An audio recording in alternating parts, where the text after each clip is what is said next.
Assalamualaikum warahmatullahi wabarakatuh. Om Swastiastu, salam nama budaya.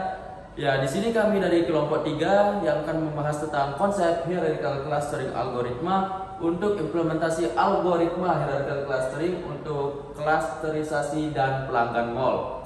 Ya, di sini juga kami ada beberapa anggota yang dimana anggota kami yaitu yang dengan cantik-cantik. Cantiknya cuma satu. Yang pertama adalah saya, M. Danu Arta Wiraguna dengan NIM F1D02310124, dan teman saya Noval Sanul Islam dengan NIM F1D02310084. Saya Valerie Jessica Dewi dengan NIM F1D02310027. Saya Bagus Esa Kusuma dengan NIM F1D02310005. Nah, dan ada Pudal Zikri dengan F1D02310008, yaitu teman kami sedang mengalami musibah, yaitu sedang sakit demam, yang dimana dia tidak bisa mengikuti presentasi kali ini. Nah, maka kita akan mulai presentasinya dengan slogan-slogannya. Yang pertama, pada slide pertama, yaitu kita akan membahas tentang clustering. Apa sih itu clustering? Clustering itu adalah salah satu jenis algoritma pada machine learning. Nah, clustering juga merupakan salah satu metode universal learning yang bertujuan untuk melakukan pengelompokan data. Nah, pengelompokan datanya itu berdasarkan kemiripan atau jarak dengan data antar data. Nah, clustering juga memiliki karakteristik di mana anggota dalam satu cluster memiliki kemiripan yang sama atau jarak yang sangat dekat. Nah, sementara anggota antar cluster memiliki kemiripan yang sangat berbeda atau jarak yang sangat jauh. Nah, metode cluster juga dibagi menjadi 2 jenis, yaitu yang pertama ada hierarchical clustering dan partitional clustering. Nah, dan kedua yaitu ada hierarchical clustering. Nah, hierarchical clustering itu adalah teknik clustering membentuk hierarki. Nah, yang dimana hierarki itu kita temukan dalam seumumnya yaitu adalah atasan atau bawahan, tapi di sini dia itu adalah tingkatan tertentu sehingga menyerupai struktur pohon seperti segitiga begitu. Nah, demikian juga proses pengelompokannya dilakukan secara bertingkat atau bertahap. Nah, strategi pengelompokan umumnya juga ada 2 jenis, yaitu aglomeratif dan divisif. Nah, yang dimana algoritmanya itu ada yang pertama, hitung matriks jarak antar data, dan yang kedua, gabungkan 2 kelompok terdekat berdasarkan parameter kedekatan yang ditentukan, dan yang ketiga, perbarui matriks jarak antar data untuk mempresentasikan kedekatan di antara kelompok dan kelompok yang masih tersisa, dan yang keempat yaitu ulangi langkah 3 dan 4 hingga hanya 1 kelompok yang tersisa. Nah, itu adalah algoritmanya. Di sini selanjutnya kita masuk ke rumus umum membentuk matriks jarak dengan menggunakan Euclidean distance. Di sini ada rumus Pythagorasnya dengan DIJ jarak antara objek I dengan J, XIK nilai objek I pada variabel ke K, XJK nilai objek J pada variabel ke K, dan di sini R banyaknya variabel yang diamati. Nah, di sini ada beberapa metode pengelompokan secara hierarki algoritmatif. Yang pertama single linkage jarak terdekat dengan operator min, terus complete linkage jarak terjauh dengan operator max, dan average linkage dengan operator average. Di sini kita ada contoh kasus, ada data dengan variabel x dan y yang divisualisasikan seperti ini. Nah, di sini kita hitung jaraknya, kayak misal jarak 1 dan 2 dengan rumus tadi. Di sini ada data 1, data 2. 1 dikurang 4 terus dikuadratkan ditambah 1 kurang 1 dikuadratkan diakarkan dan hasilnya ini. Begitu juga dengan data 1, data 3, 1 dengan 4 sampai 4 sampai 5 dan hasilnya seperti ini. Kemudian kita akan mencari dengan metode single linkage atau jarak terdekat. Dari matriks jarak yang kita temui, kita harus memilih kelompok dengan jumlah jarak terkecil. Di sini ada 1 dimiliki oleh 13. Jadi 13 ini akan digabung menjadi 1 kelompok. Kemudian kita akan menghitung jarak antara kelompok 1 dan 3 yang sudah kita gabungkan itu dengan kelompok lain tersisa, yaitu 2, 4, dan 5. Di sini karena kita pakai single linkage, jadi kita pakai operator min. Di Di sini yang pertama jarak antara kelompok 1 3 dengan 2 menghasilkan 3, kemudian jarak antara kelompok 1 3 dengan 4 itu hasilnya 2,83, kemudian jarak antara kelompok 1 3 dengan 5 yaitu 4,47. Selanjutnya, dengan menghapus baris-baris dan kolom-kolom matriks jarak yang bersesuaian dengan kelompok 1 dan 3 serta menambahkan baris dan kolom untuk kelompok 1 3. Jadi baris dan kolom 1 3 dihapus, kemudian kita gabungkan menjadi satu menjadi baris kolom 1 3. Kemudian dari matriks ini kembali kita ulangi dengan mencari jarak dua kelompok terkecil. Di sini angka 2 yaitu dimiliki oleh 4 dan 5.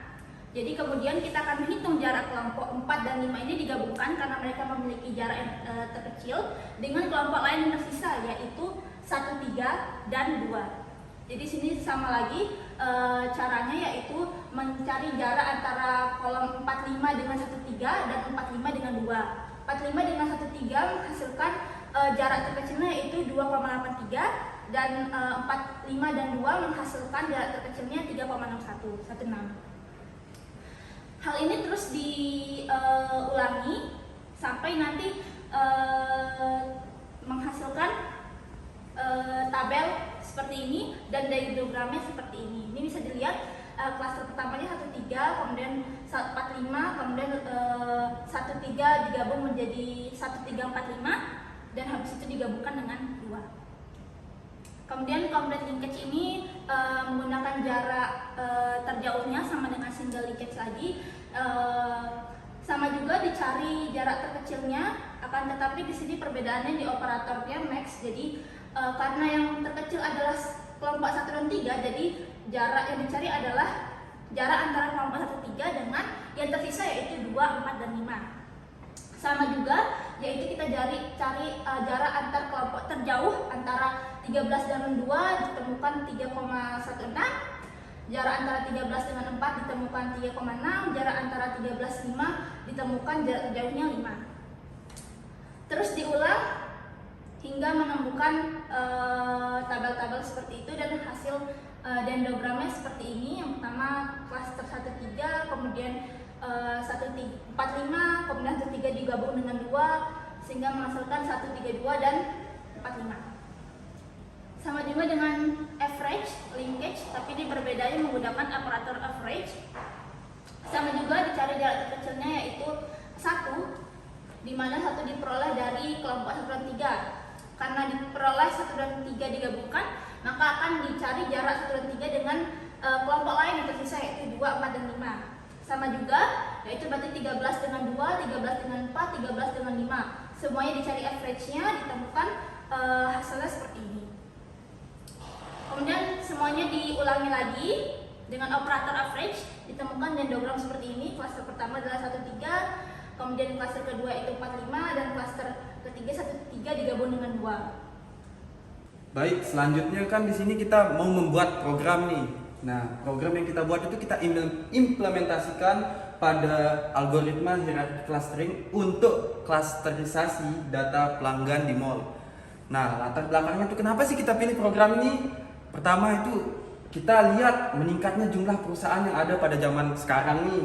Tentu membuat persaingan global itu kan makin sengit nih di pasar global. Nah, itu kenapa kita mau biar perusahaan-perusahaan itu memahami pentingnya data pelanggan, terus kita bangun model bisnisnya kayak apa, terus kita bisa analisisnya kayak gimana, data transaksi kita analisis, terus kita bisa perencanain komersial dari sebuah perusahaan. Tetapi pada kenyataannya perusahaan-perusahaan itu punya pelanggan yang beda-beda nih, perilakunya beda, transaksinya beda, idealnya beda, umurnya juga beda, terus pendapatannya beda, terus pengeluarannya beda tiap bulannya tuh. Nah, makanya dari itu kita mau nih buat implementasi. Bagaimana sih kita cari tuh data dari awalnya kita pengeluarannya berapa tiap bulan, umurnya berapa, penghasilannya berapa. Nah, itu makanya kita ciptain dah nih program yang kita membuat nanti ini. Terus apa aja sih yang kita butuhin di program yang kita buat ini? Yang pertama pasti datanya itu. Data itu kita pakai itu sekitar 10.000, yang dimana 200 itu kita berhasil dapat pada dataset dan 9800-9800-nya itu kita mungkin akan generate.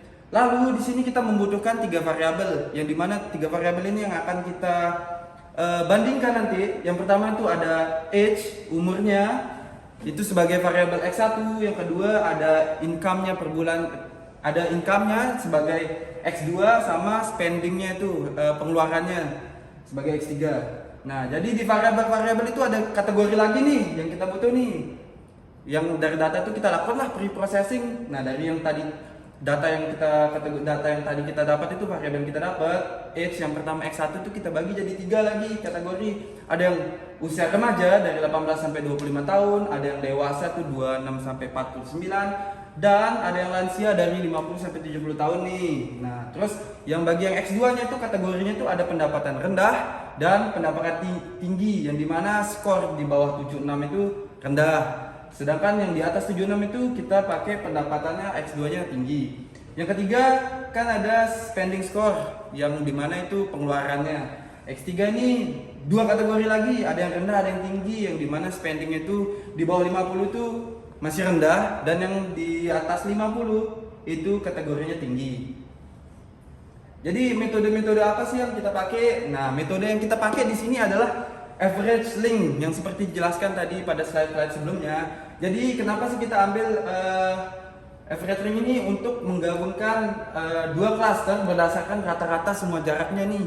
Karena metode ini yang paling stabil begitulah. Jadi variable age, income, spending ini secara alami membentuk kelompok dengan pola umum, tidak terlalu padat nanti. Terus yang kedua, average linked ini cocok saat data punya beragam jarak antar pelanggan, tetapi ingin bentuk klasternya tuh natural. Terus kita lakuin tadi pemrosesan paralel tuh. Nah, kan kita udah belajar nih pemrosesan paralel dari scatter, getter, sampai alredus. Nah, apa sih yang kita pakai di materi itu untuk di implementasi kita? Yang pertama kita pakai broadcast. Di mana broadcast ini untuk menyebarkan data pelanggan atau informasi klaster ke seluruh rank yang kita pakai nanti ini. Yang kedua ada map. Nah, nanti map ini setiap rank tuh kita lakukan proses map, yaitu menghitung jarak antar pasangannya nih dari 2 klaster secara paralel, karena perhitungan jarak ini bersifat independen. Yang kedua kita pakai dah redus. Nah, redus itu kan banyak banget nih fungsi-fungsinya. Nah, di sini kita pakai nih redus tadi kayak buat cari min, buat cari average, buat cari max juga kan. Terus kita pakai getter juga. Jadi nanti getter ini buat gabungin semua cluster yang dikumpulkan ke proses utama. Kita pakai getter di sana. Nah, nanti proses utamanya itu yang lanjutin hingga jumlah clusternya ini ingin dicapai. Nah, mungkin sampai situ aja presentasi kita pada hari kali ini. Saya sebagai perwakilan mengucapkan terima kasih udah menonton video ini, Bapak, for your nice attention. Assalamualaikum warahmatullahi wabarakatuh. Yeay. Dah, asal